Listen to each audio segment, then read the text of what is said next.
삶의 기적을 일으키는 30분 예배를 시작하도록 하겠습니다. 하나님께서 오늘 우리에게 주신 말씀은 사도행전 19장 1절에서 10절까지 말씀입니다. 이 말씀 제가 봉독하도록 하겠습니다. 아볼로가 고린도에 있을 때에 바울이 윗지방으로 다녀 에베소에 와서 어떤 제자들을 만나 이르되 너희가 믿을 때 성령을 받았느냐? 이르되 아니라 우리는 성령이 계심도 듣지 못하였노라. 바울이 이르되 그러면 너희가 무슨 침례를 받았느냐? 대답하되 요한의 침례니라. 바울이 이르되 요한이 회개의 침례를 베풀며 백성에게 말하되 내 뒤에 오시는 이를 믿으라 하였으니 이는 곧 예수라 하거늘. 그들이 듣고 주 예수의 이름으로 침례를 받으니 바울이 그들에게 안수하매 성령이 그들에게 임하심으로 방언도 하고 예언도 하니 모두 12사람쯤 되니라. 바울이 회당에 들어가 석 달 동안 담대히 하나님 나라에 관하여 강론하며 권면하되 어떤 사람들은 마음이 굳어 순종하지 않고 무리 앞에서 이도를 비방하거늘 바울이 그들을 떠나 제자들을 따로 세우고 두란노 서원에서 날마다 강론하니라. 2해 동안 이같이 하니 아시아에 사는 자는 유대인이나 헬라인이나 다 주의 말씀을 듣더라. 아멘. 오늘도 이 시간 하나님께서 우리에게 주신 말씀을 듣기 전에 잠시 기도하는 시간 갖도록 하겠습니다. 하나님 아버지, 오늘도 저희들을 사랑하셔서 저희를 만나주시고 저에게 말씀하여 주시니 감사합니다. 하나님 아버지, 오늘도 주시는 말씀을 통해서 늘 저희와 함께 하신 하나님, 저희를 사랑하신 하나님을 만나게 하시고 그 하나님을 믿음으로 담대히 살아가며 하나님의 크신 영광을 나타내는 저희가 될 수 있도록 은혜 베풀어 주옵소서. 예수님의 이름으로 감사하며 기도드리옵나이다. 아멘. 우리가 사도행전 19장의 말씀에 보면은 이제 바울 사도가 3차 선교행을 하는 중에 에베소에 갑니다. 에베소에 가서 어떤 사람들을 만나는데 예수님을 믿는 사람들을 만나요. 예수님을 믿는다라고 얘기하는 사람들을 만납니다. 근데 바울 사도가 예수님을 믿는다라고 얘기하는데 그 사람들의 모습을 보니까 뭔가 이상합니다. 정말 예수님을 믿는 것인가? 그래서 바울 사도가 그들의 모습을 보면서 그들이 정말 성령님을 받았는지 물어봤을 때 그들이 성령님을 받지 않았을 뿐만 아니라 성령님이 계심도 듣지 못했다라고 그들이 얘기하는 것을 봅니다. 그러면서 우리가 이 장면 속에서 생각합니다. 어제도 하나님께서 우리에게 말씀해 주셨다시피 우리가 예수님 믿고 구원받으면 우리에게 아주 놀라운 변화가, 분명한 변화가 일어나는데 어떤 변화가 일어나는가? 눈에 보이지는 않지만 하나님이신 성령님, 그 성령님이 함께 하시게 되고 그러므로 인해서 죄인이 하나님의 사랑을 받은 아들과 딸로 변해되는 놀라운 역사가 일어난다는 겁니다. 그렇게 눈에 보이지는 않지만 성령 하나님이 분명히 구원받은 자들에게, 구원받은 사람들에게 함께 하시는데 근데 지금 이 사람들이 예수님을 믿는다고는 하는데 성령님을 받지 못한 거예요. 성령님에 대해서 들은 적도 없다는 겁니다. 도대체 어떻게 이런 일이 일어날 수 있을까? 예수님을 믿는다고 하는데 근데 왜 이들은 성령님을 받지 못한 것일까? 그래서 바울 사도가 이들에게 또 질문합니다. 사도행전 19장 3절 말씀. 바울이 이르되 그러면 너희가 무슨 침례를 받았느냐? 라고 질문합니다. 바울이 이 사람들에게 무슨 침례를 받았느냐? 라고 질문했을 때 이들이 하는 얘기가 대답하되 요한의 침례니라 라고 얘기합니다. 이 사람들이 우리가 요한 사도를 통해서 전해진 그 침례, 그 요한의 침례를 받았다라고 이 사람들이 얘기하더라는 겁니다. 그랬을 때 사도행전 19장 4절에서 계속해서 이렇게 말씀합니다. 바울이 이르되 요한이 회개의 침례를 베풀며 백성에게 말하되 내 뒤에 오시는 이를 믿으라 하였으니 이는 곧 예수라 하거늘 이라고 말씀합니다. 지금 이 사람들이 예수님을 믿는다라고 얘기하는데 가만히 보니까 성령님이 이들과 함께 하시지 않는 거예요. 근데 도대체 어떻게 해서 이런 일이 일어났는가? 바울 사도가 질문하니까 이들이 요한의 침례를 받았다라고 얘기합니다. 요한의 침례. 요한의 침례는 우리가 알다시피 구원자로 오시는 예수님, 그 예수님을 맞이하기 위해서 회개의 마음을 깨끗이 비우는 회개의 침례를 요한 사도가 선포했어요. 그리고 지금 이 사람들이 요한의 침례를 받았다라고 얘기하는 것은 요한이 나중에 얘기하고 예수님도 말씀하시듯이 이제 성령님을 통한 침례에 대해서 말씀하는데 이 성령 침례에 대해서 알지 못한다는 것은 이들이 요한을 통해서 전해진 예수님, 메시아에 대한 이야기까지만 들었다는 거예요. 즉, 이들이 요한이 살았을 때 전한 그 메시아에 대한 소식, 예수님에 대한 소식, 그 소식을 듣고 그 이야기를 듣고 예수님을 믿었다는 거예요. 즉, 이들은 요한이 이제 침례 요한이 죽은 이후에 예수님께서 가르치신 그 가르치심, 그리고 특별히 더 중요한 것은 예수님의 십자가 죽으심과 부활하심에 대한 이야기를 듣지 못했다는 거예요. 복음에 대한 말씀을 듣지 못했다는 겁니다.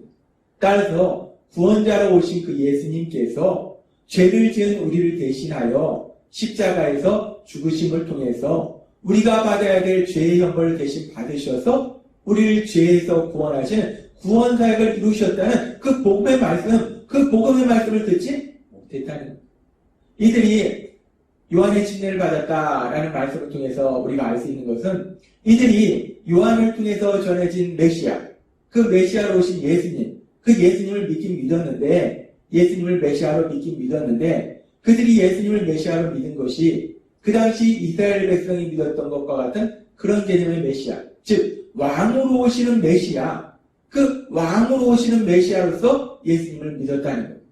왜 그러냐면 이들이 복음의 말씀을 듣지 못했기 때문에 예수님께서 십자가 죽으심과 부활하심을 통해서 우리를 죄에서 구원하신 구원자이시다. 예수님께서 우리를 대신하여 십자가에 돌아가신 구원자이시다라는 말씀을 듣지 못했기 때문에 이들이 구원자, 메시아로 예수님을 믿긴 믿지만 이들이 믿은 메시아, 구원자의 개념은 우리가 믿는 죄에서 우리를 구원하신 그 예수님을 믿는 것이 아니라 왕으로 오시는 예수님, 그 메시아를 믿었기 때문에 그래서 온전히 이들은 예수님을 구주와 주님으로 믿지 못했기 때문에 결국 이들이 성령님을 받지 못했다라고 우리가 생각해 볼 수 있습니다. 그렇습니다. 이 사람들이 예수님을 믿긴 믿었지만 이 사람들은 온전히 복음의 말씀을 듣지 못했다는 거예요. 예수님의 십자가 죽으심과 부활하심, 그 복음의 말씀을 듣지 못했기 때문에 온전히 예수님이 나를 대신하여 십자가에 돌아가신 나의 구원자이시다라는 사실을 알지도 못했고 믿지도 못했고 그렇기 때문에 이 사람들에게는 성령이 임하지 않으셨다는 거예요. 그래서 이 사실을 알게 된 바울 사도는 이들에게 예수님에 대해서 전합니다. 성경은 짧게 요한이 얘기한 분이 바로 예수님이다 라고 얘기하지만 바울 사도는 이 부분에서 아마 복음의 말씀을 전했을 거예요. 예수님이 요한 사도가 전한 그 메시아로 오신 그 예수님, 그 예수님께서는 십자가에서 고난을 당하시고 죽임당하시고 그 예수님은 부활하셨다. 그 예수님이 죄를 지은 우리를 대신하여 십자가에 돌아가심으로 인해서 우리가 받아야 될 죄의 형벌을 대신 받으신 것이다. 그래서 우리가 그 예수님을 믿으면 우리는 죄에서 구원받는다 라는 그 복음의 말씀을 이들에게 전했을 것입니다. 그리고 그렇게 바울 사도가 이들에게 복음의 말씀을 전했을 때 사도행전 19장 5절부터 이렇게 말씀합니다. 그들이 듣고 주 예수의 이름으로 침례를 받으니 이제 비로소 이들이 예수님을 구주와 주님으로 믿게 된 거예요. 이제 바울 사도를 통해서 전해진 복음의 말씀, 예수님의 십자가 죽으심 그리고 부활하심에 대한 말씀을 통해서 온전히 복음의 말씀을 듣고 예수님은 나를 죄에서 구원하신 구원자이시구나. 예수님은 나의 구주시오 주님이십니다. 라고 믿는 믿음의 고백이 이루어진 겁니다. 그렇게 온전히 이제 예수님을 구주와 주님으로 믿으니까 계속해서 바울이 그들에게 안수함에 성령이 그들에게 임하심으로 방언도 하고 예언도 하니 모두 12사람쯤 되니라 라고 말씀합니다. 여기서 성령님이 임하신 것은 바울이 안수함으로 인해서 성령님이 임하신 것이 아니라 바울이 그들이 예수님을 믿는 걸 보고 그들 위해서 기도할 때 성령님이 임하신 것, 안수를 통해서 성령님이 임하신 것이 아니라 하나님께서 앞에서도 말씀해 주셨다시피 우리가 예수님을 구주와 주님으로 믿을 때, 이들이 예수님을 구주와 주님으로 믿을 때 성령님이 그들에게 임하신 거예요. 그리고 그들에게 성령님이 임하시니까 성령님을 통해서 주시는 은사인 방언도 하고 예언도 하는 그런 은사가 나타나더라는 거예요.